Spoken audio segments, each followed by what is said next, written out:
Ond eto, wrth i ni gyd ymdeimlo, da ni'n diolch am y gobaith yn Iesu Grist. Ac oedd ni am i ni gofio bod y Gwasanaeth angladd, mi fydd yn yr amlosgfa ym Mangor ar ddydd Llun Rhagfyr y Pedwerydd am 11 yn wasanaeth cyhoeddus. A dwi'n siŵr y byddwn ni gyd am barhau i weddio bod yr arglwydd yn agos ato ti ac yn dy gysuro di. Ychydig bach o gyhoeddiadau ar gyfer yr wythnos yma. Mi fydd yr astudiaeth heno am 6 yma, neu ar Zoom. Ac yn nos Ferchar, mi fydd gynnon ni gyfarfod gweddi yn hi Dafydd ag Ann Mhorthaethwy. Ac yna oedfa dydd Sul nesa yma am 9:10 ar ysgol Sul run un pryd ag arfer. Felly dyna'r cyhoeddiadau. Da ni bore yma yn mynd i fod yn addoli Duw, yn gwrando ar ei airo, ond hefyd mi fyddwn ni'n rhoi sylw i'r ffaith bod ti'n Sul diogelu. Felly, ar ôl i ni ganu yr emyn cyntaf, mae Ann am ddod ymlaen i roi gair i'r plant. Ac yna mi fyddwn ni yn ystyried pa mor bwysig ydy diogelu ni fel eglwys. Cyn i ni ganu'r emyn cyntaf, dowch i ni gyflwyno'r gwasanaeth i Dduw wrth i ni weddio hefo'n gilydd.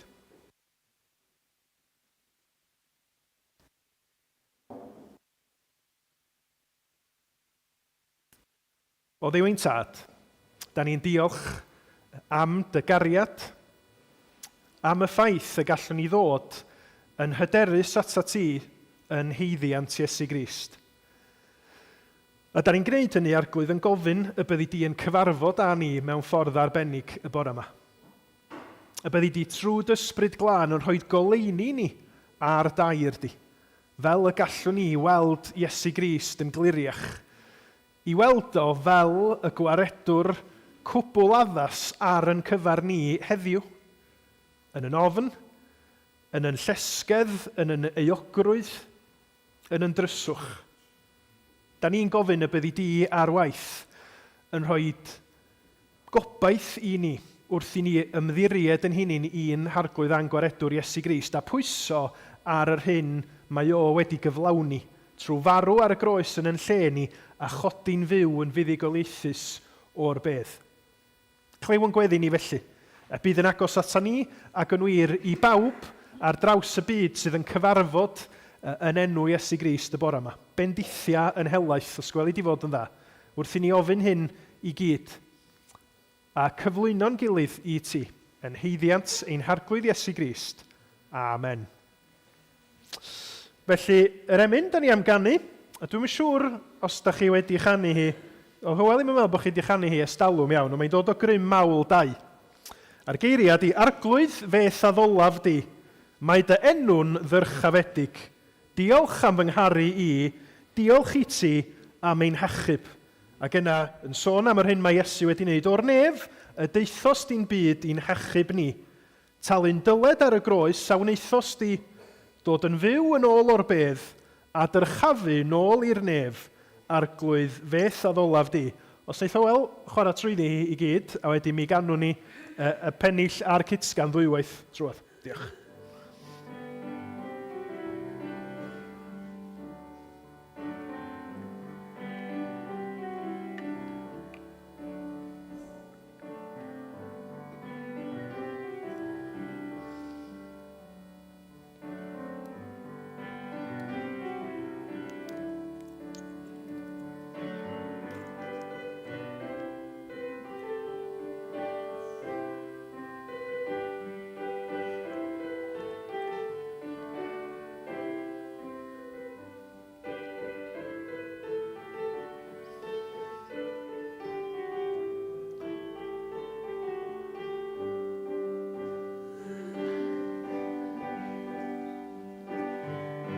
Arglwydd feth a ddolaf di,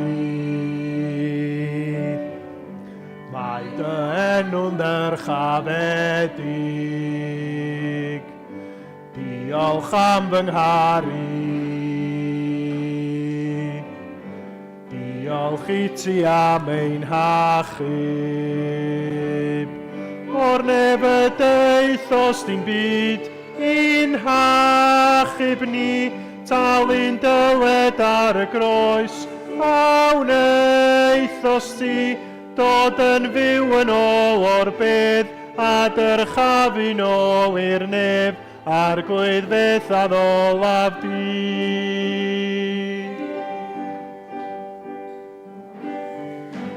A'r gwyddfeth a ddolaf di. Mae dy enw'n dyrchafedig,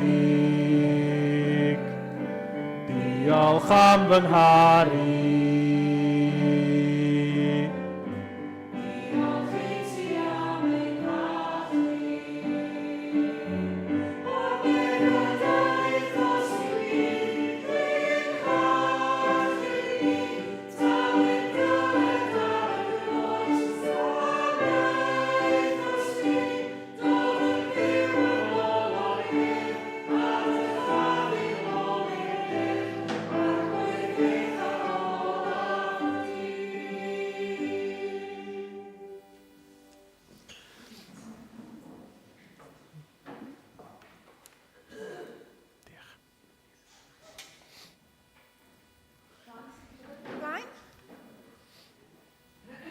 Gweithio?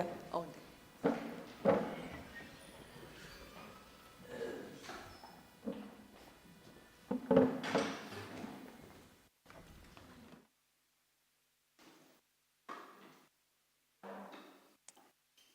Bore da.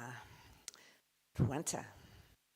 Mae yna rai ohonoch chi wedi gweld beth sy'n mynd i fod ar y sgrin o'r blaen a wedi clywed fi'n siarad am yr union beth yma o'r blaen. Mae yna rai ohonoch chi ddim wedi. Felly gawn ni weld. Mae Rhodri wedi dweud wrtha chi'n barod beth ydy heddiw. Mae'n sul rhywbeth neu gilydd. Pwy sy'n cofio beth ydy o? Ydych chi'n meddwl fod hi'n sul y Pasg? Ydych chi'n meddwl fod hi'n sul y Nadolig? Sul diolchgarwch? Aran? Bron. Mae sul diolchgarwch a sul yma yn dechrau'r un peth. Sul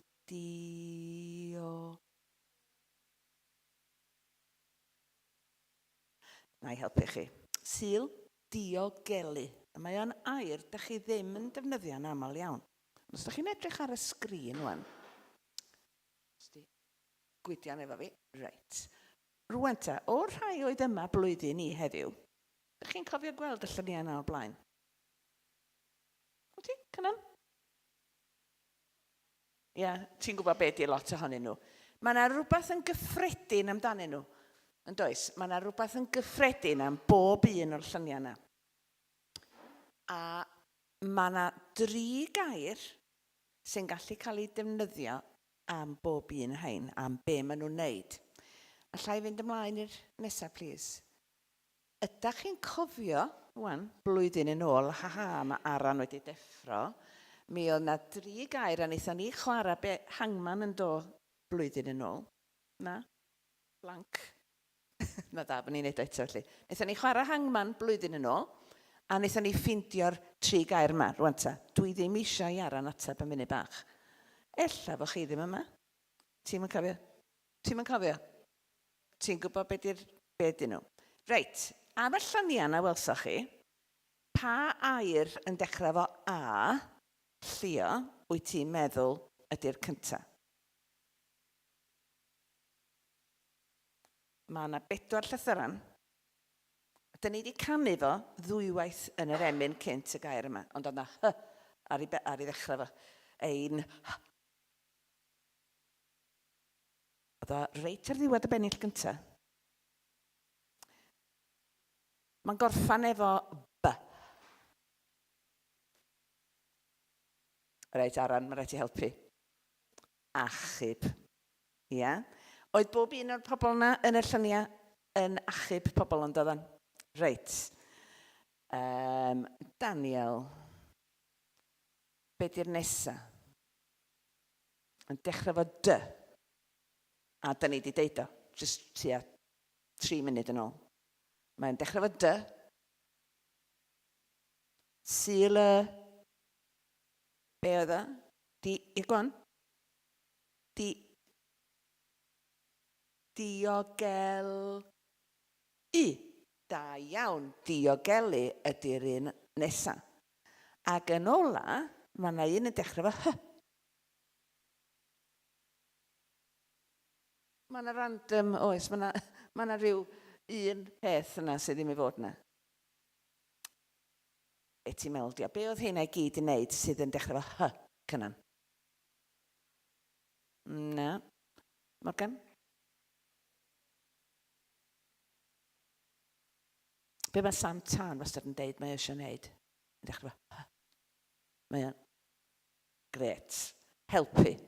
Felly, y 3 gair oedd achub, helpu a diogelu. Oce? Reit, a'n i mlaen. Mae'n sul y diogelu. A mae yna Gristnogion sydd wedi trio cael eglwysu i sylweddoli, neu capelu, i sylweddoli bod gynnon ni gyd rôl mewn diogelu plant a oedolion bregus. Felly, cadw pobl yn saff ydi ystyr diogelu, ynde? Felly, yn y Beibl, mae'n deud yn diarhebion bod ni angen siarad ar ran y bobl hynny sydd heb lais.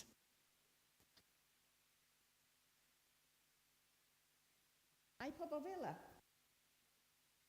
Be mae o'n golygu i siarad am bobl sydd heb lais?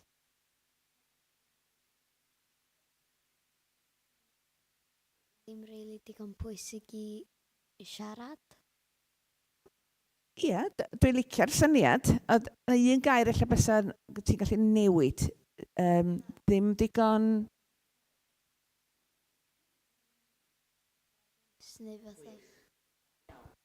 Ddim digon... Rhai pobl sydd ddim digon hyderus i siarad dros dyn nhw eu hunan. A be mae o'n golygu ydy, os ydych chi'n gweld ffrindiau mewn traffath, a fod nhw'n deud yn byd wrth neb, ydych chi angen deud wrth rhywun. Yeah? So, os ydych chi'n gweld ffrind sydd yn amlwg ddim yn hapus heddiw, a dyn nhw'n deud wrth yr athrawes neu'r athro beth sy'n bod, ond fod chi'n digwydd bod yn gwybod beth sy'n bod, mae'n deud siaradwch ar eu rhan nhw. Reit, gan ni fynd ymlaen, please. Mae Gwydion wedi diflannu, felly na.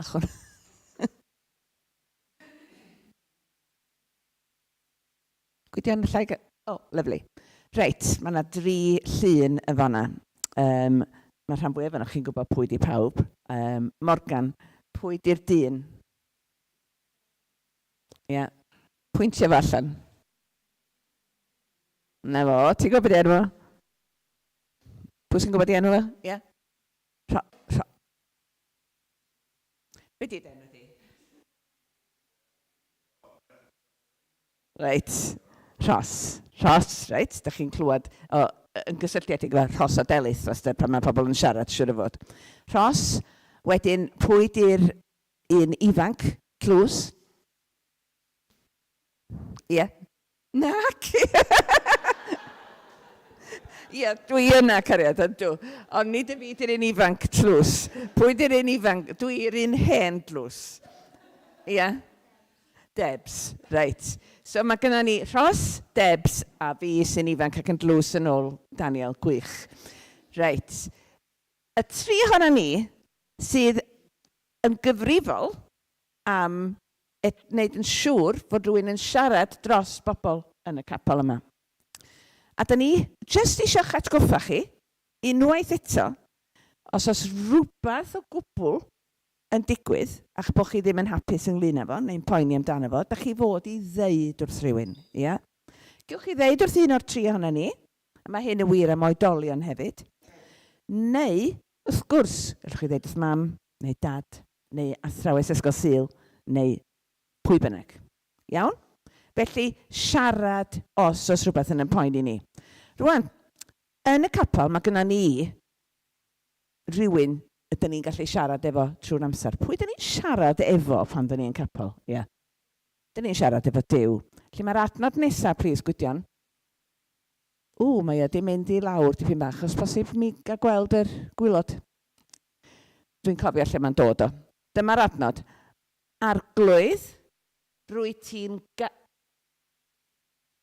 gair ddiogel yn le gwbl saff i mi fynd. Right? Arglwydd, rwy ti'n gair ddiogel yn lle gwbl saff i mi fynd. A mae hwnna'n dod allan o Salm 92, adnod 2, dwi'n meddwl. Da ni'n mynd i gael o nhw? Lovely. Arglwydd, rwy ti'n gair 91. O'n i'n y Salm anghywir. Arglwydd, rwy ti'n gair ddiogel yn lle hollol saff i mi fynd.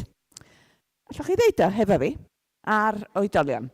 Arglwydd, rwy ti'n gair ddiogel yn lle hollol saff i mi fynd. Be di cair? Be di cair? So ni'n gofyn i Lydia, fysa Lydia'n deud, lle fynd i siopio nain.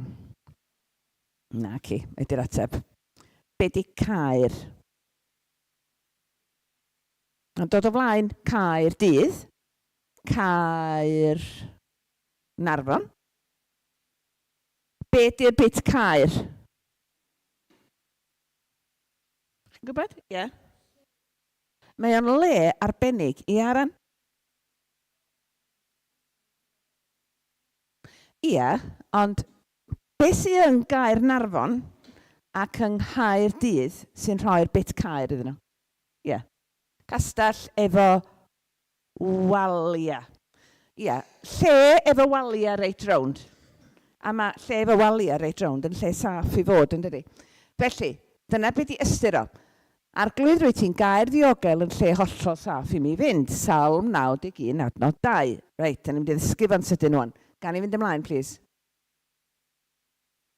Arglwydd rwy ti'n gair ddiogel yn lle hollol saff i mi fynd. Salm 91, adnod 2. Nesa. Arglwydd rwy ti'n gair ddiogel yn lle hollol saff i mi fynd. Salm 91, adnod 2. Nesa. Arglwydd rwy ti'n gair ddiogel yn lle hollol saff i mi fynd. Salm 91, adnod 2. Arglwydd rwy ti'n gair ddiogel yn lle hollol saff i mi fynd. Salm 91, adnod 2. Arglwydd rwy ti'n gair ddiogel yn lle hollol saff i mi fynd. Salm 91, adnod 2. Ffantastig. Da iawn. Reit, gan i fynd ymlaen.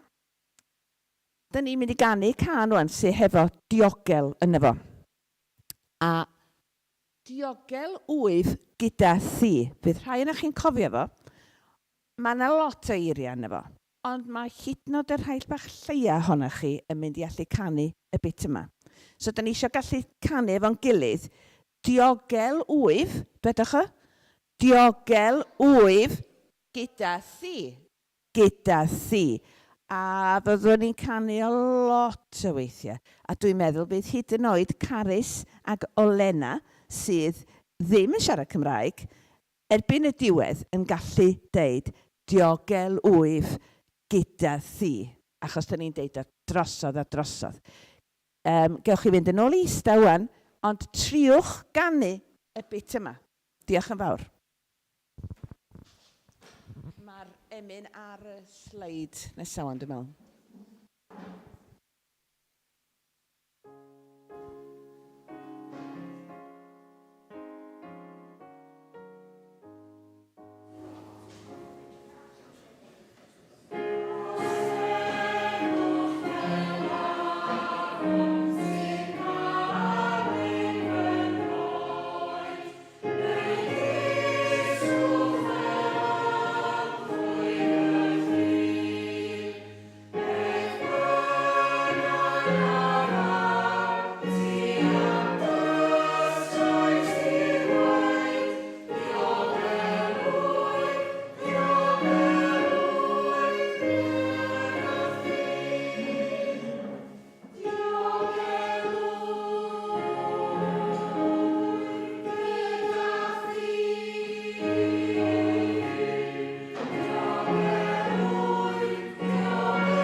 Diolch yn fawr iawn, Ian. Mae yna weddi i ni gyd adrodd, os welwch chi ar y sgrin, os o'n i mlaen i'r sleid nesaf.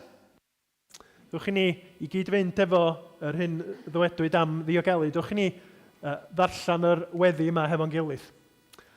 Anwyl fyw, diolch i ti am ein caru, croesawu, amddiffyn, gwrando, dysgu. Helpa ni os gweli di'n dda i werthfawrogi'n gilydd, i ofalu am ein gilydd ac i gofio arglwydd, dy fod di'n gair ddiogel, yn lle hollol saff i ni fynd. Gweddiwn hyn yn enw Iesu. Amen. Amen. Diolch fawr iawn, Ian, a diolch i chi blant. Os ydych chi eisiau mynd trwodd i'r ysgol Sul, a gobeithio gewch chi fendith yn fanno.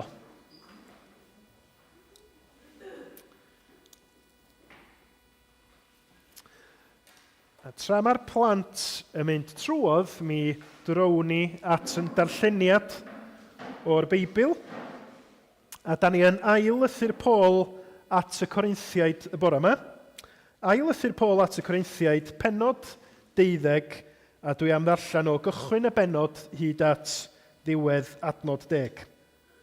2 Corinthiaid 12, 1 i 10. A mi fydd y geiriau fyny ar y sgrin tu ôl i mi. Mae'n rhaid i mi ymffrostio. Ni wna ddim lles, ond af ymlaen i sôn am weledigaethau a datguddiadau a roddwyd i mi gan yr arglwydd. Gwn am ddyn yng Nghrist a gipwyd 4 blynedd ar 10 yn ôl i fyny i'r 3 nef. Ai yn y corff, ai allan o'r corff, ni wn, y mae Duw'n gwybod. Gwn i'r dyn hwnnw gael ei gipio i fyny i baradwys. Ai yn y corff, ai allan o'r corff, ni wn, y mae Duw'n gwybod. Ac fe glywodd dreuthyr anrheithadwy. Geiriau nad oes hawl gan neb dynol i'w llefaru. Am hwnnw yr wyf yn ymffrostio. Amdana fy hun, nid yn ffrostiaf, ar wahân i'm gwendidau. Ond os dewisaf yn ffrostio, ni byddaf ffôl, oherwydd dweud y gwir y byddaf.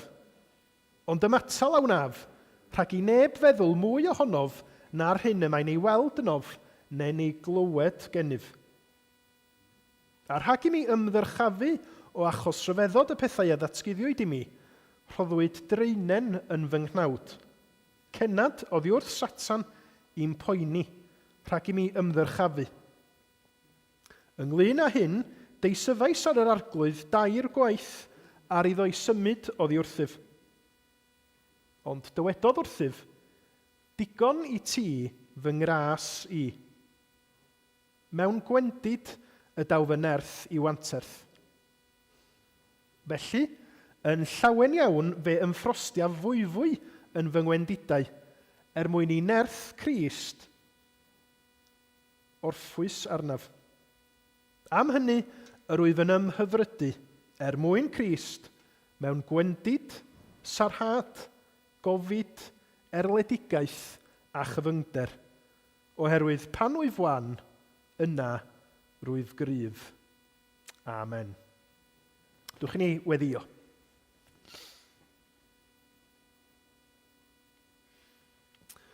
O Dduw ein Tad, da ni yn rhoi clod a mawl i ti, am y gair yr ydyn ni wedi glywed, am y neges gafodd i rhannu hefo'r plant.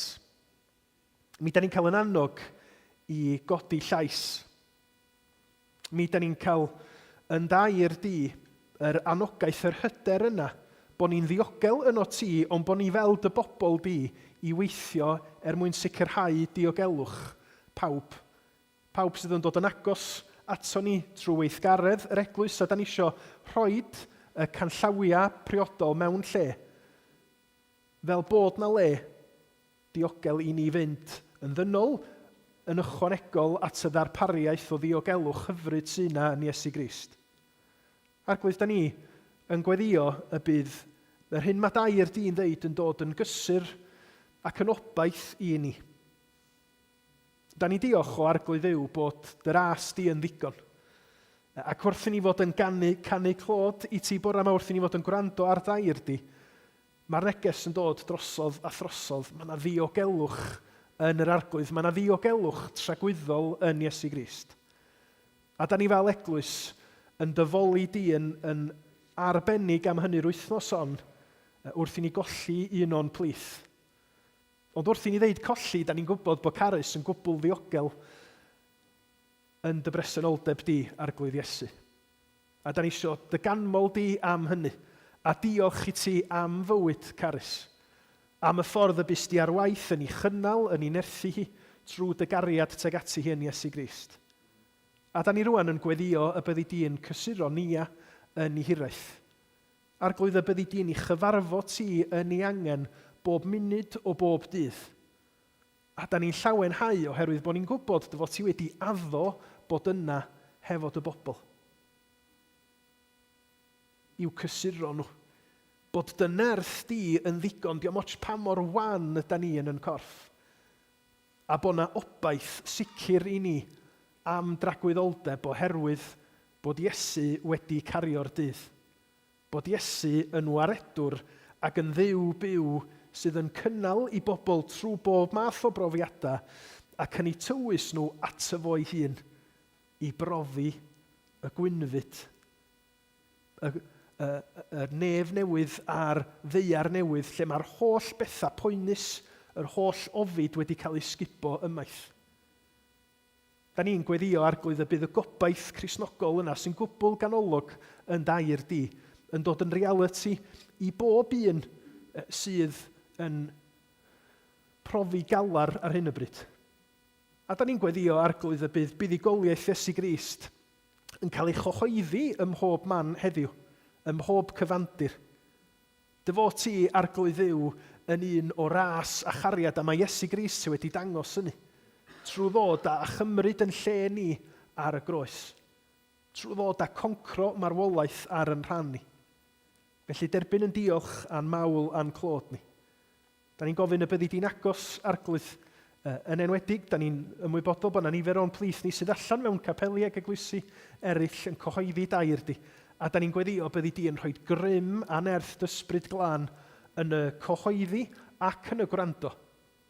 Ac y byddi di yn gweithio yn plith ni i gadarnhau yn ffydd ni, i ddwysau yn cariad ni, i hoelio'n sylw ni ar Iesu, awdur a pherffeithydd ffydd. Clyw yn gweddi ni felly, a trigar ha, eneinia ni rho galona parod i ymateb i ffair di wrth i ni ddod at fwrdd y cymyn yn nes ymlaen.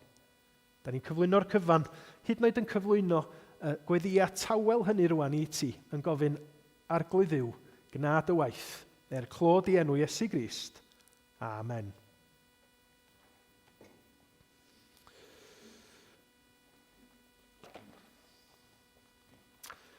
Tybed ydych chi'n hoff o ddyfyniadau sydd wedi cael eu dyfeisio mwyn ysbrydoli? Ydych chi'n licio inspirational quotes? Achos mae yna lwyth ohonyn nhw o gwmpas.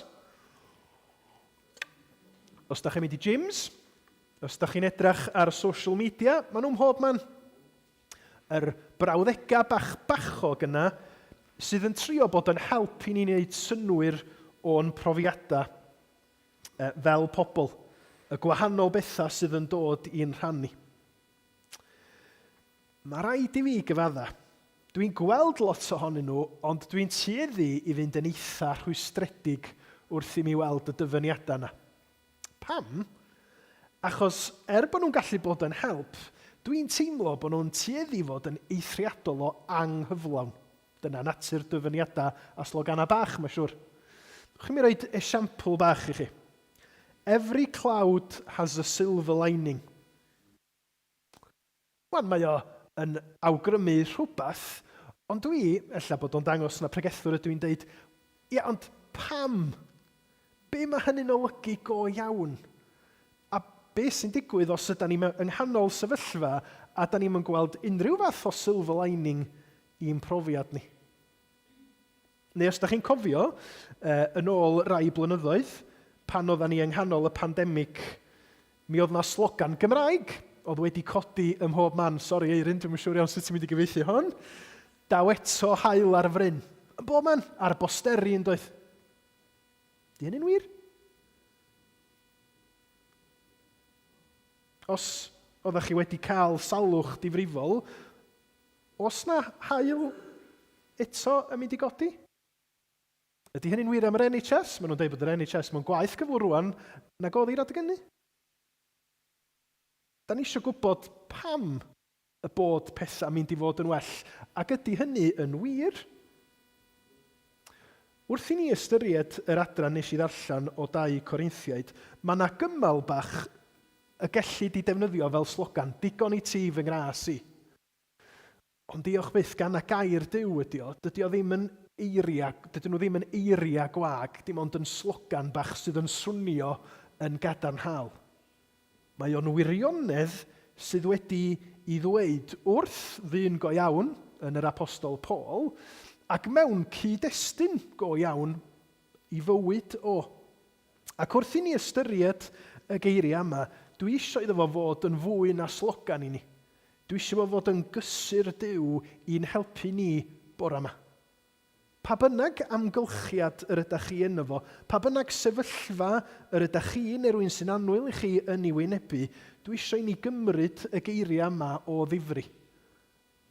Ac trwy nerth yr ysbryd glân, dwi'n gweddio y bydd o'n effeithio ar yn calonna ni, ac yn dod â ni i'r man lle da ni'na hefyd yn gallu cadarnhau geiriau yr apostol Paul mewn ymatab i'r hyn mae Duw yn ddeud wrtho fo. Felly, be ydy'r cyd-destun? Wel, mae'n teimlo yn eitha rhyfedd yn dydi. Mae Paul yn sôn am ryw weledigaeth mae wedi gael. Ac os ydych chi'n meddwl am y llythyr at y Corinthiaid i gyd, mae yna lot o Paul yn sôn am ei brofiadau achos mae o'n yn ymateb i bobl yn Corinth sydd yn sôn i bod nhw'n well apostolion, yn super apostolion. A maen nhw hefo profiadau a dealltwriaeth ysbrydol llawer gwell na'r Paul yma, sydd yn ymddangos yn wan, sydd yn ymddangos fel tasa bob math o broblam yn dod i'w brofiad o. A mae Paul trwy y llythyr yma yn sôn am ei brofiad ei hun ac yn egluro, peidiwch a mynd ar ôl yr super apostolion yma, yr arch apostolion, dwi'n apostol go iawn gweitha y profiadau anodd y dwi wedi derbyn. A dwi'n mynd i ddangos efengil Iesu Grist, dwi'n mynd i ddangos gallu Duw go iawn trwy fy mywyd anodd i. Ac felly ym Mhennod 12 mae o'n deud, dwi isio ymffrostio, ond nid ymffrostio yn y ffordd da chi'n disgwyl i mi wneud. Da ni'n gwybod be di brolio dynol yn dydan. Da ni di glywed o. Ella bod ni di wneud o. Wel, dwi wedi gwneud hyn a hyn. Sbiwch, clyfar ydw i yn gallu adeiladu shed. Dwi'n deud hynny achos dwi wedi adeiladu shed. Dwi wedi gwneud y gwaith ymchwil gwych yma. Sbiwch clyfar ydw i. Hynny di, ymfalchio yn rhywbeth da ni di rhagori yn efo. Ond mae Paul yn y darn yma yn dweud, dwi'n mynd i ymffrostio yn y peth dwi ddim wedi rhagori yn efo. Yn y gwendid, yn y methiant. A dwi'n mynd i wneud hynny oherwydd fy mhrofiad i. Mae o'n deud bod o wedi cael gweledigaeth, mae o wedi gweld rhywbeth amhosib i ddisgrifio ysbrydol o fawredd Duw. A mae'n deud, dwi'n mynd i ddeitha chi be welis i, achos dwi eisiau sôn wrtha chi am y broblem ydw i'n gael. Mae Duw yn caniatáu i rhywbeth ddigwydd iddo fo. Mae'n cael ei ddisgrifio fel dreinen yn fy nghnawd. A mae o'n deud bod o wedi cael y profiad yma, a does neb yn gwybod be ydi o. Mae yna lot o esbonwyr Beiblaidd yn trio gesio, a welis i un troed nodyn digri yn deud, wrth iddyn nhw gesio, be maen nhw'n neud ydy, maen nhw'n defnyddio y terminoleg dechnegol, un o ophthalmic disability. Sgyn nhw'n syniad be yn union sydd wedi digwydd i Paul, a maen nhw'n trio bod yn posh yn dweud, o, ella na hyn dio.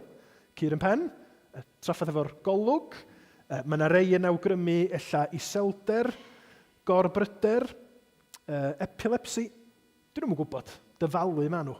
Ond mae yna rhywbeth yn effeithio ar Paul sydd yn anodd, sydd yn boenus, sydd yn wendid amlwg yn ei gorffo. A mae Duw wedi caniatáu i hyn ddigwydd iddo fo, mwyn iddo fo beidio ymddyrchafu, iddo fo beidio bod yn falch yn sbiwch pa mor dda dwi di cael y profiad ysbrydol gwych yma. A wedyn mae Paul yn mynd ati i ddeitha ni be sydd wedi digwydd rhwngtho fo a'r arglwydd ar ôl iddo fo fod yn gweddio. Mae wedi cael y profiad anodd yma, mae'n parhau i gael y profiad poenus yma, y ddreinen yn ei gnawd, a mae'n gofyn 2 gwaith i'r arglwydd wneud i symud o'i ffwrdd. Ac yn ystod yn amser hefo'n gilydd bore yma, da ni'n mynd i ystyried be mae gweddill yr adnodau yn ei ddeud wrthyn ni ynglyn â sut mae Duw ar waith. A'r pwynt cyntaf dwi eisiau gwneud, sydd o bosib yn mynd i fod yn bwynt anisgwyl, ydy bod yr adran yma yn dangos i ni ofal Duw dros di bobl. Gofal Duw sydd yn dod yn amlwg yn y rhan yma. Wel, sut mae Duw yn gofalu am Paul yn fama os di'n caniatáu iddo fod mewn poen? Os di o ddim yn tynnu ffwrdd yr hyn sydd yn ddreinan yn ei yslys o, yn ei gnawd o? Sut bod hynny'n dangos gofal Duw? Wel, mae o, achos mae Paul yn deud wrthyn ni, dwi'n gwybod pam bod hyn wedi cael ei ganiatáu i mi. Dwi'n gwybod bod Duw yn gadael i mi barhau i frwydro yn erbyn y profiad poenus yma, achos mae gynno fo ofal cyflawn drosta i.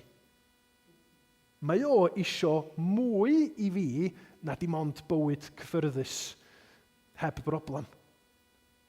A mae hynny'n wir i bawb ohono ni sydd yn credu'n Iesu Grist. Mae gofal Duw mor gyflawn drosta ni lle mae o isio llawer mwy ar yn cyfar ni na da ni isio i ni'n hunin.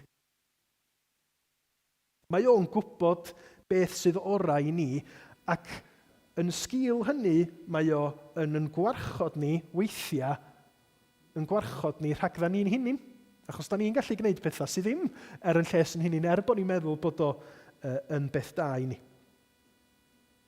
Gai droi'ch sylw chi at un adnod sydd yn cyfeirio at ofal Duw yn 1:4-5, lle mae Pedr yn deud fel hyn.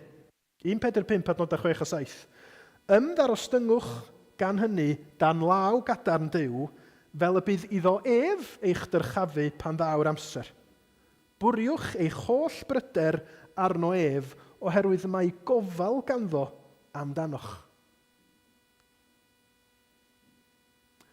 Peidiwch at dyrchafu chynnin, ymddarostyngwch, darostyngwch eich hunin o dan awdurdod Duw, achos allwch chi drystio fo. Mae gynno fo ofal amdanoch chi. Mae gynno fo ofal amdanoch chi pan da chi mewn poen. Mae gynno fo ofal amdanoch chi pan da chi mewn gwybod beth sy'n digwydd a pam mae pethau'n digwydd i chi ar yr amser yma. Ond mae'r gair yn deud drosodd a throsodd. Dydy hynny ddim yn golygu bod Duw wedi stopio gofalu amdano fo, gofalu amdano chi. Mae gynno fo gynllun. Mae gynno fo fwriadau daionus ar eich cyfer chi fel i blanto, nad ydych chi ar hyn o bryd yn mynd i'w dallt. Wan, da ni'n gwybod hyn ar lefel ddynol, yn dydyn? Mae gofal rhiant dros blentyn yn aml yn mynd i fod yn ddirgelwch i'r blentyn. Pam dwi ddim yn cael rwan? Pam ydyn ni'n gorfod symud tŷ? Pam ydyn ni ddim yn cael mynd i lle mae pawb arall yn mynd? Mae'n boenus i'r plentyn, dydy? A dwi'n siŵr bod sawl plentyn ym mhob cenhedlaeth i dweud, ti'n yn poeni amdana fi, ti'n yn gofalu amdana fi. Ond mae'r oedolyn yn gwybod pam maen nhw'n gwneud be maen nhw'n gwneud, yn gweld darlun mwy. Ac os di hynny'n wir i ni fel pobl, rhieni a plant, gymaint yn fwy gwir ydi o amdana ni fel pobl feidrol a phechaduriaid sydd yn gallu bod yn anwadal iawn ar Duw sydd yn dad perffaith.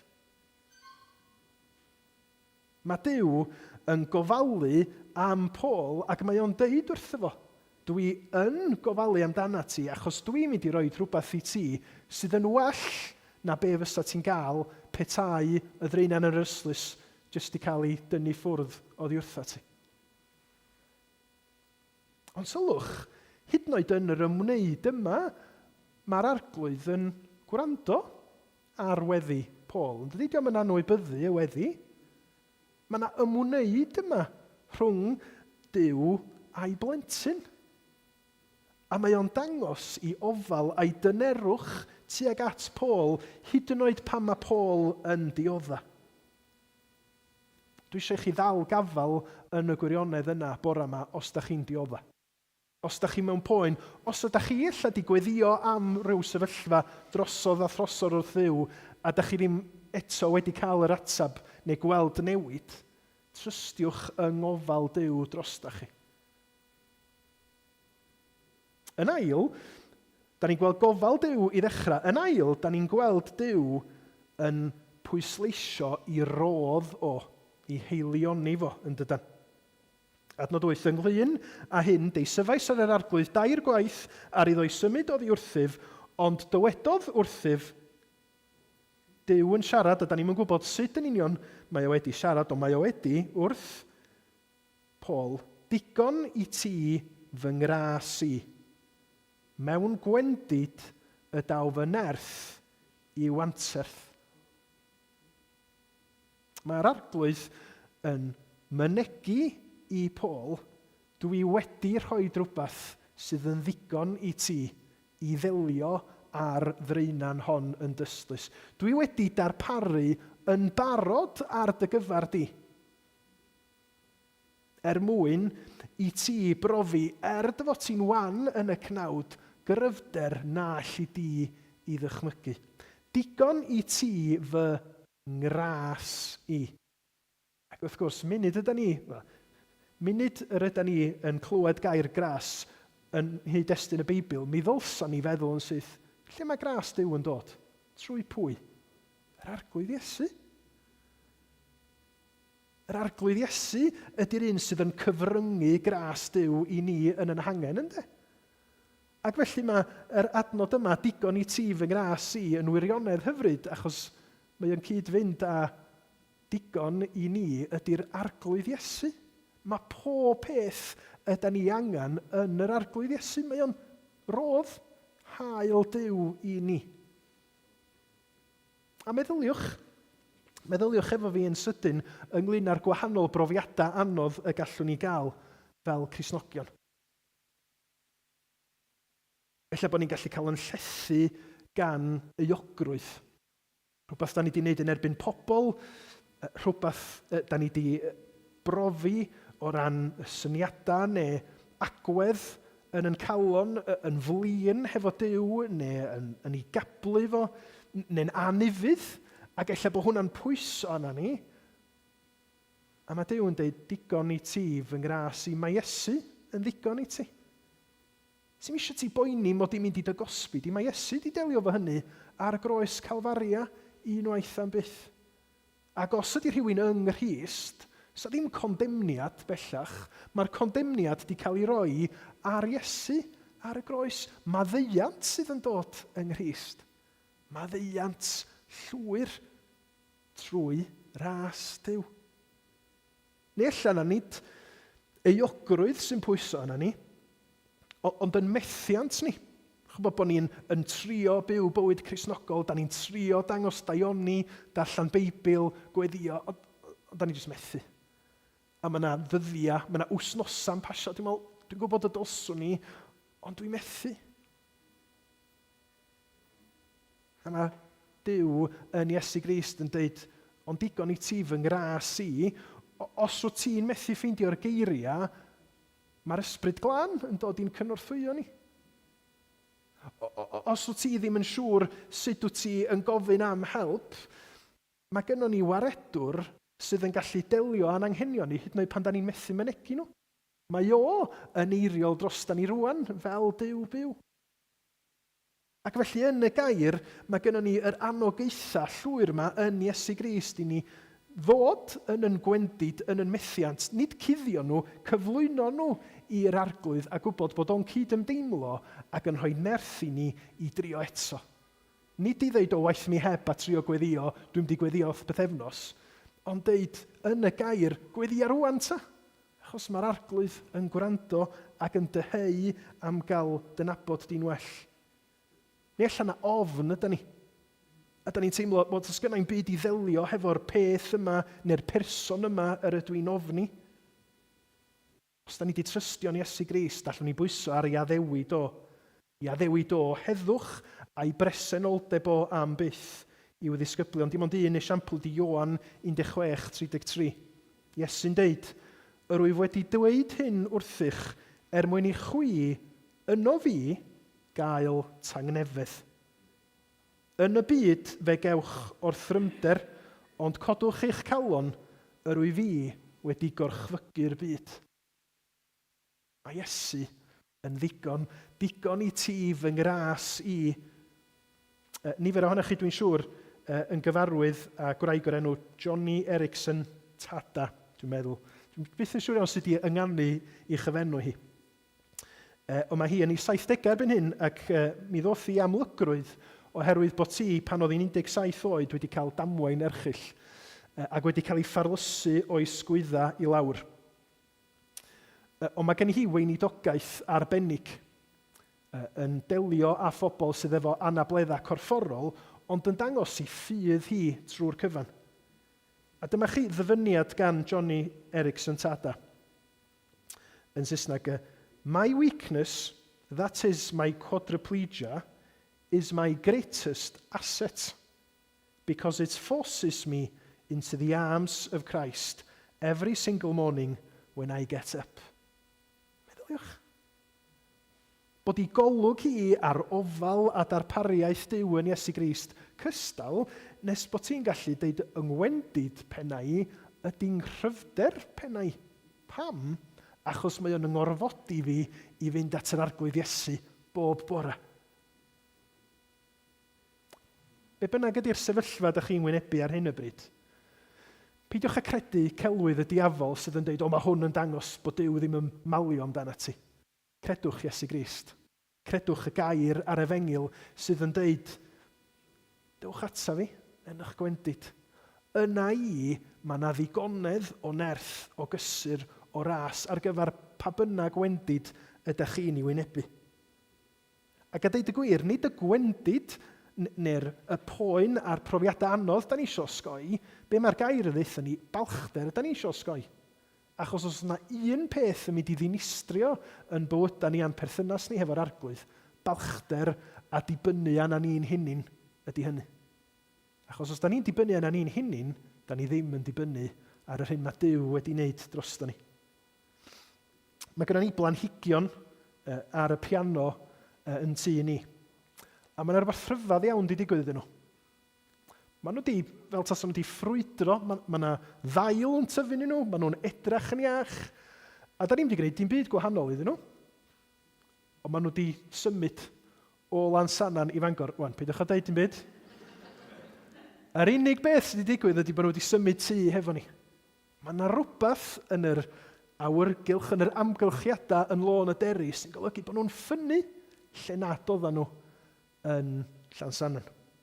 Da ni'n gwybod beth dio, sy'n ni'n licio gwybod beth dio, ond da ni ddim. Ond da ni yn gwybod i ni fel Cristnogion, mae balchder, hunan hyder yn gallu ni'n hunin yn ddinistriol i dwf ysbrydol, ond mae gwendid cydnabod yn hangen parodrwydd i gyffesu yn pechod a'n methiant yr union amgylchiadau lle mae cryfder Crist yn dod yn fwy real i ni.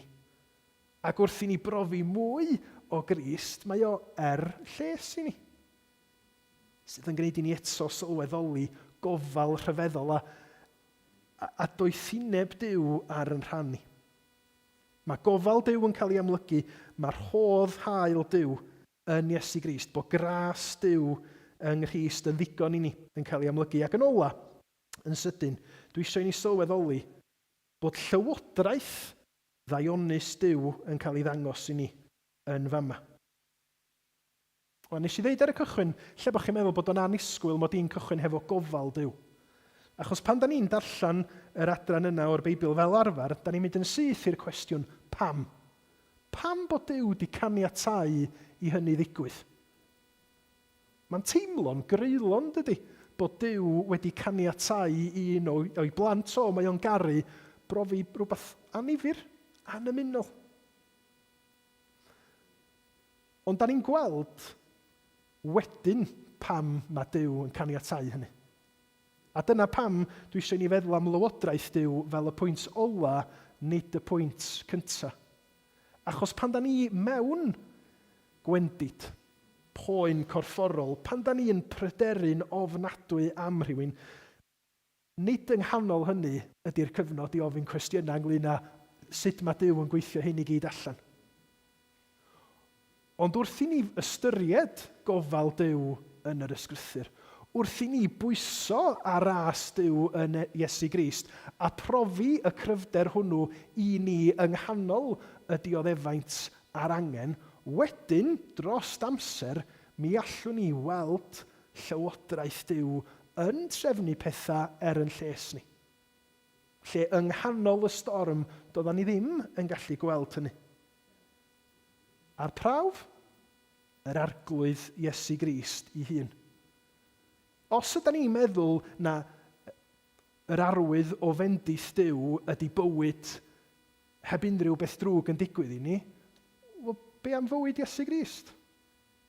Fo brofodd yr anghyfiawnder mwyaf fuodd erioed, yr un di-bechod yn wynebu sarhad a dioddefaint erchyll i fod o yn fab annwyl Duw. Ond mae'n cael ei roed yn esiampl i ni yn dioddefaint.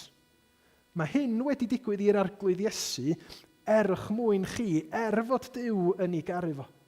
Hyd yn oed yn dioddefaint ni, mi allwn ni fod yn hyderus fod Duw a'i gynllun i'n diogelu ni'n dragywydd, i'n gwarchod ni, a'n hadeiladu ni hyd yn oed trwy'r gwendid corfforol y gallwn ni i brofi.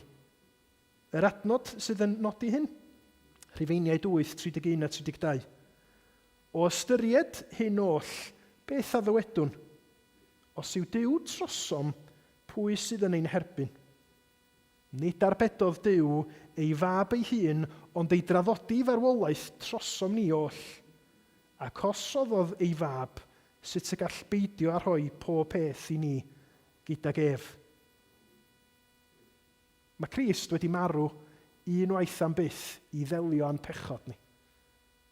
Mae'r Crist, sydd yn unig waredwr i'r byd, wedi marw ac yna wedi codi yn fuddigol o'r bedd i goncro marwolaeth trosom ni. Yn marwolaeth, atgyfodiad ag esgyniad Iesu Grist, mae'n gobaith ni. Oherwydd bod Duw wedi gweithredu trwy Grist, mi allwn ni ymddiried yn hunin iddo fo ym mhob math o amgylchiadau anodd. Da ni'n gwybod be ydy diwedd y stori yn Iesu Grist. Da ni'n gwybod bod ni yn gallu pwyso ar addewid Duw, y byddwn ni hefo fo, ac y cawn ni brofi i bresenoldeb o am dragwyddoldeb lle mae'r holl ddiodda, yr holl wylo, yr holl farwolaeth bellach wedi mynd. Pam? Oherwydd conquest Crist ar yn rhannu. Ella bod o'n teimlo yn anodd derbyn hynny rwan. Ond yna di ffydd. Trystio yn yr hyn mae Duw wedi ei ddweud, ymddiried yn yr hyn mae Crist wedi wneud drosto ni. A gwybod bod ei lywodraeth o yn gadarn. Bosib iawn bod chi'n teimlo yn ofnadwy o wan ar hyn o bryd.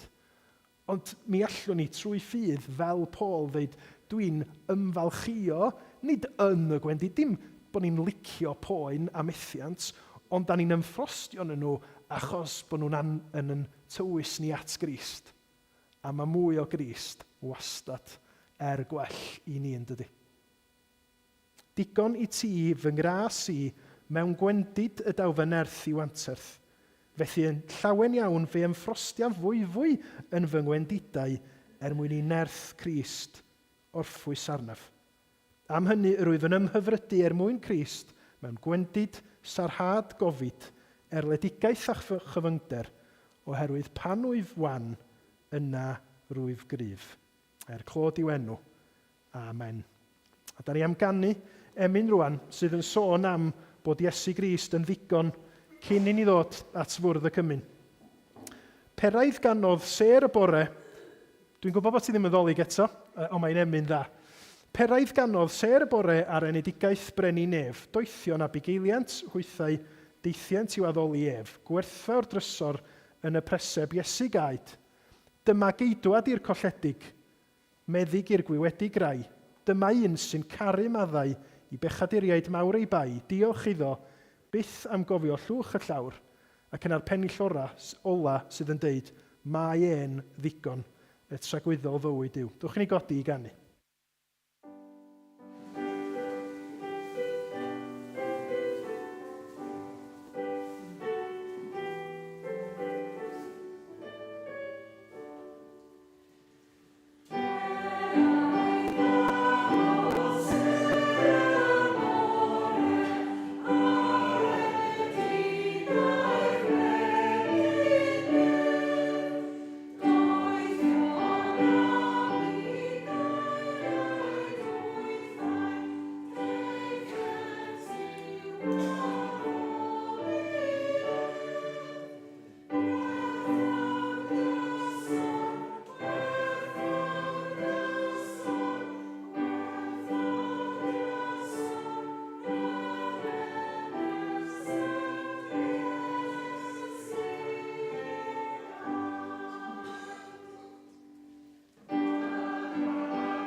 Wrth i ni ddod at Fwrdd y Cymyn, da ni'n cael yn atgoffa o'r pris mae'r arglwydd Iesu wedi dalu mwyn iddo fo fod yn ddigon i ni yn gwendid.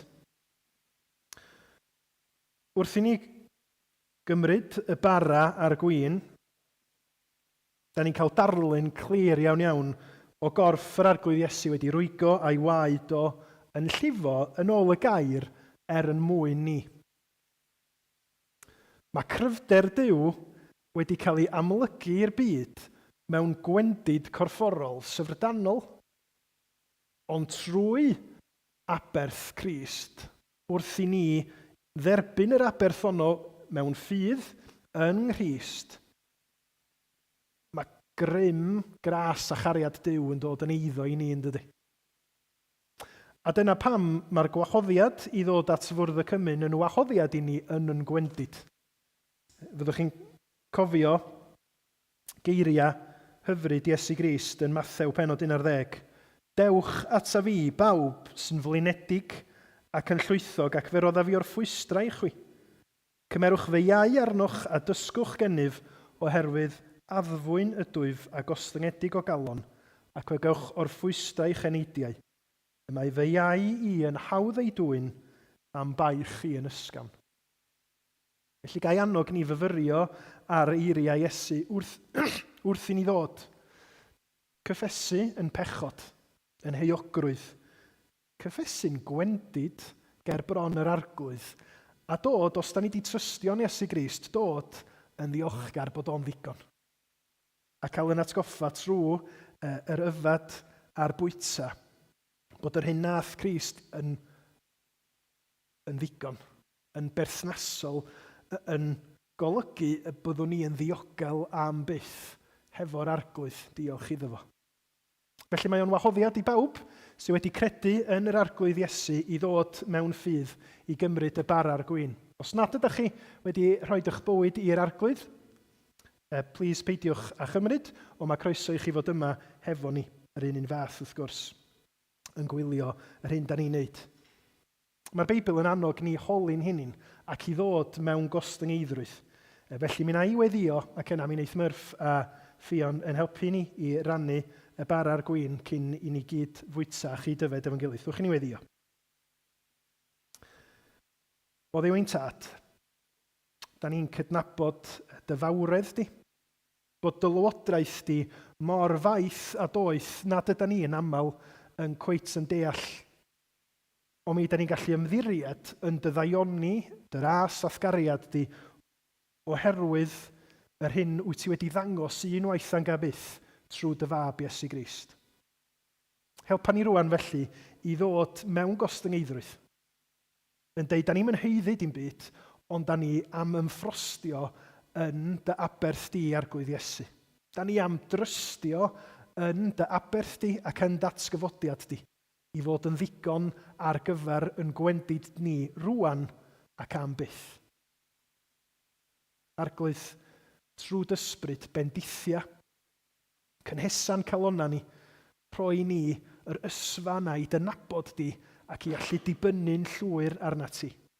Clyw o'n gweddi ni, achos bod ni'n gofyn trwy Iesu Grist yn ceidwad. Amen. I rannu ni y bara a'r gwyn, a chyd-yfed ac yna cydfwyta.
Cymerodd Iesu fara, ac wedi diolch, fe'i torodd a'i roi iddynt gan ddweud, hwn yw fy nghorff sy'n cael ei roi eich mwyn chwi.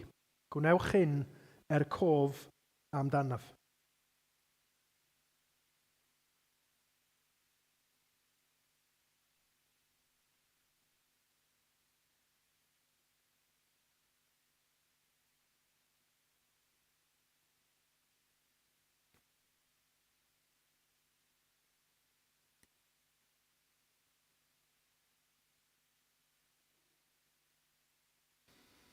Do carodd Duw y byd gymaint nes iddo roi ei unig fab, mwyn i bob un sy'n credu ynddo ef beidio mynd i ddistriw, ond cael bywyd tragwyddol. Amen.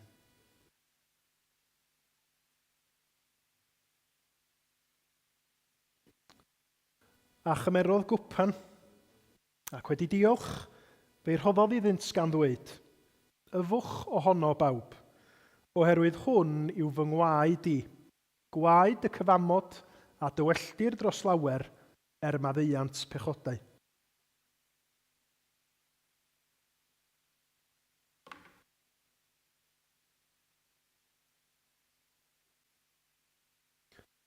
Ond archollwyd ef am ein troseddau ni, a'i ddryllio am ein camweddau ni. Roedd pris ein heddwch ni arno ef, a thrwy ei glwyfau ef y cawsom ni iachad. Diolch o arglwydd. Diolch am dy ofal. Diolch am yr hodd bendigedig ag ydy'r arglwydd Iesu i ni yn gwendid.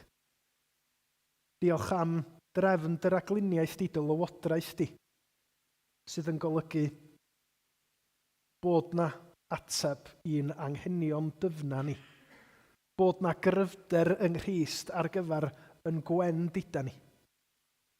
Da ni'n gofyn i ti gadarnhau y gwirioneddau hyn i'n calonna ni, i'r sefyllfaoedd da ni'n wynebu ar hyn y bryd. A thrwy dy waith di ysbryd glân, da ni'n gofyn y byddi di'n cymell ni i foli, i ddiolch, i obeithio fwy fyth yno ti, arglwydd Iesu. Cliw yn gweddi ni, trigar ha wrthyn ni a bendithia ni, wrth i ni ofyn y cyfan, yn denw sanctaidd di. Amen. Da ni am orffan yn canu un o emynau Pantycelyn, sydd eto'n deud, Iesu, Iesu, rwy ti'n ddigon. Na ni neidio dros don, dwi'n meddwl. Na ni fynd i'r un ola. Iesu, Iesu, rwy ti'n ddigon, rwy ti'n llawer mwy na'r byd. Mwy trysorau sy'n denw na thrysorau'r Indiau gyd, oll yn gyfan ddaeth i meddiant gyda'n Duw.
wedi ras